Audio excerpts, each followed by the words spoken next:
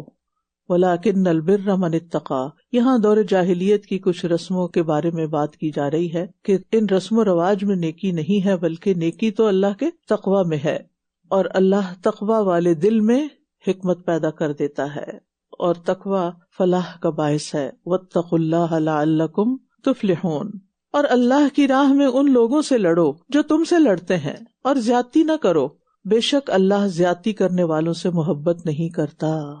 بڑی اہم ہدایت ہے ہم سب کے لیے کہ کسی بھی معاملے میں یا کسی بھی انسان پر زیادتی انسان کو اللہ کی نگاہوں میں گرا دیتی ہے، انسان اللہ تعالیٰ کی رحمت سے دور ہو جاتا ہے. تو یاد رکھیے، قوت وہاں استعمال کرنی چاہیے جہاں اس کی ضرورت ہو، اور جنگ میں بھی اخلاقی اقدار ختم نہیں کرنی چاہیے، اخلاق کو ہاتھ سے نہیں جانے دینا چاہیے. جنگ کے بھی کچھ اصول، ضابطے اور قاعدے ہیں، اور تم دوران جنگ جہاں بھی انہیں پاؤ قتل کر دو، اور انہیں وہاں سے نکال دو جہاں سے انہوں نے تمہیں نکالا ہے، یعنی مکہ سے. اور فتنہ قتل سے زیادہ سنگین جرم ہے، اور تم ان سے مسجد حرام کے پاس لڑائی نہ کرو جب تک کہ وہ خود تم سے اس میں نہ لڑیں، پھر اگر وہ تم سے حدود حرم میں لڑیں تو تم انہیں قتل کرو، ایسے کافروں کا یہی بدلہ ہے. پھر اگر وہ باز آ جائیں تو بے شک اللہ بے حد بخشنے والا، نہایت رحم کرنے والا ہے. اور ان سے جنگ کرو یہاں تک کہ کوئی فتنہ باقی نہ رہے اور دین صرف اللہ ہی کا ہو جائے. پھر اگر وہ باز آ جائیں تو ظالموں کے سوا کسی پر زیادتی جائز نہیں. حرمت والے مہینے میں لڑائی کا بدلہ حرمت والے مہینے میں ہی ہے، اور حرمتوں کی پامالی کا بھی قصاص ہے. پس جو کوئی تم پر زیادتی کرے تو تم بھی اس پر اتنی زیادتی کرو جتنی اس نے تم پر کی، اور اللہ سے ڈرتے رہو، یعنی حد سے آگے نہیں بڑھنا، اور جان لو کہ اللہ متقی لوگوں کے ساتھ ہے. تو گویا تکلیف پہنچنے پر اتنا بدلہ لینا جائز ہے جتنی تکلیف پہنچی ہو، لیکن اس سے زیادہ کی اجازت نہیں. اگر کسی کی کوئی بات بری لگے تو جواب میں معاف کرنا افضل ہے، لیکن اگر صرف اتنا ہی جواب دیا جائے جتنا آپ کو کہا گیا تو ویل اینڈ گڈ، لیکن اس کے خلاف ایک مہم چلا دینا اور زبان یا قلم سے بہت ساری سچی جھوٹی باتیں کرنا شروع کر دینا اور الزام تراشی شروع کر دینا، یہ تقویٰ کے خلاف ہے. یعنی تکلیف کی حالت میں بدلہ لے سکتے ہیں، لیکن معمولی چوٹ کے بدلے میں کسی کو زیادہ چوٹ لگا دینا، ایک قتل کے بدلے میں 20 کو قتل کر دینا جیسے دور جاہلیت میں ہوتا تھا، تو یہ تمام چیزیں ظلم میں شامل ہیں، تو ان کی اجازت نہیں. اور پھر آپ دیکھیے بڑی اہم ہدایت دی گئی ہے، وَاتَّقُوا اللَّهَ وَاعْلَمُوا أَنَّ اللَّهَ مَعَ الْمُتَّقِينَ. اللہ کا تقوی اختیار کرو. کیوں؟ جان لو کہ اللہ متقین کے ساتھ ہے. یعنی اگر کسی انسان کے اندر تقوی پیدا ہو جائے گا تو اس کو اللہ کا ساتھ مل جائے گا، وہ اللہ کا ولی بن جائے گا، وہ اللہ کا دوست ہوگا، اسے اللہ کی مدد حاصل ہوگی. اور پھر آپ دیکھیے کہ جن کی آپ تربیت کر رہے ہوں، چاہے آپ کی اولاد ہو یا آپ کے طالب علم ہو یا کسی کی آپ دیکھ بھال کر رہے ہوں، کسی یتیم کی پرورش کر رہے ہوں، اس کی تربیت کر رہے ہوں، ان سب کو اللہ کے ساتھ جوڑیں اور ان کو اس بات کا علم دیں کہ تقویٰ کے ذریعے ہی تمہیں اللہ کی مدد حاصل ہوگی زندگی میں. اور اللہ کی راہ میں خرچ کرو اور اپنے ہاتھوں خود کو ہلاکت میں نہ ڈالو اور نیکی کرو، بے شک اللہ نیکی کرنے والوں سے محبت کرتا ہے. اب یہاں بتا دیا کہ کس سے محبت نہیں کرتا اور کس سے محبت. زیادتی کرنے والوں سے اللہ محبت نہیں کرتا، لیکن نیکی کرنے والوں سے اللہ محبت کرتا ہے. اور یہاں خاص طور پر جس چیز کی طرف توجہ دلائی گئی وہ یہ کہ انسان اللہ تعالیٰ کے احکامات کی حفاظت کرے اور اپنے آپ کو خود ہلاکت میں نہ ڈالے نافرمانی کر کے. اور وَأَحْسِنُوا سے کیا سبق ملتا ہے کہ ہر چیز کے ساتھ احسان کا معاملہ کیا جائے. کیوں؟ تاکہ اللہ کی محبت حاصل ہو. کسی بھی بے بس انسان، کسی بھی کمزور انسان، کسی بھی محتاج کے ساتھ کچھ نہ کچھ احسان کریں، نیکی. اور احسان کیا ہوتا ہے؟ وہ نیکی جس کا آپ کو کوئی بدلہ نہیں مل رہا ہوتا، جس کا آپ کو کوئی ریوارڈ نہیں ملتا، یعنی دنیا میں اس کا عوض نہیں مل رہا ہوتا، یہ احسان ہوتا ہے. آپ کا فرض نہیں ہوتا، کسی کا حق نہیں ہوتا، لیکن آپ اپنے دل کی خوشی سے کسی کے لیے کوئی بھی کام کرتے ہیں، کوئی بھی مدد کرتے ہیں، یہ آپ کا احسان ہوتا ہے. اور ایسا کرنے والوں کو اللہ کی محبت حاصل ہوتی. جس کو اللہ کی محبت حاصل ہو جائے اس کے لیے اس سے بڑا ریوارڈ کیا ہوگا. لیکن ہم بہت دفعہ بخل کر جاتے ہیں کسی کے ساتھ کوئی نیکی کرنے سے کہ یہ بڑا بے فیض انسان ہے، اس سے مجھے کیا ملے گا، یہاں سے تو مجھے کچھ حاصل نہیں ہونا، میں کیوں اپنا وقت لگاؤں، میں کیوں اپنی جان لگاؤں، میں کیوں اپنا مال لگاؤں. بھئی کس کے لیے لگانا ہے؟ اگر اللہ کے لیے لگانا ہے تو اللہ تعالیٰ تو ذرے کے برابر بھی نیکی کو محفوظ کر لے گا اور اس کا بدلہ ضرور دے گا. وَيُؤْتِ مِن لَدُنْهُ أَجْرًا عَظِيمًا، اجر عظیم عطا کرے گا.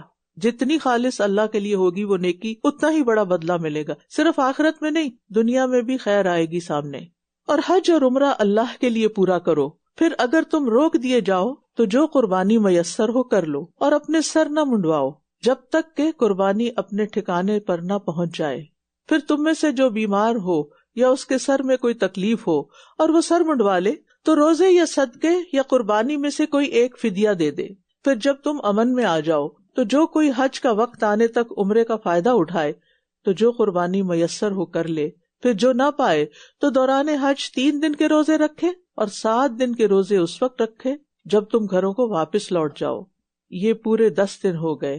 یہ حکم اس شخص کے لیے ہے جس کے اہل و عیال مسجد حرام یعنی مکہ کے رہنے والے نہ ہوں، وہاں کے ریزیڈنٹ نہ ہوں. اور اللہ سے ڈرتے رہو اور جان لو کہ بے شک اللہ سخت سزا دینے والا ہے. یعنی اگر اللہ کی حدیں توڑو گے، اللہ کا حکم پورا نہیں کرو گے تو سزا بھی ملے گی. جہاں نیکی کر کے جزا ملے گی وہاں حکم توڑ کر سزا بھی ملے گی. قانون توڑنے والے کی پوچھ گچھ ہوتی ہے. وَلَقَدْ يَسَّرْنَا الْقُرْآنَ لِلذِّكْرِ فَهَلْ مِن مُّدَّكِرٍ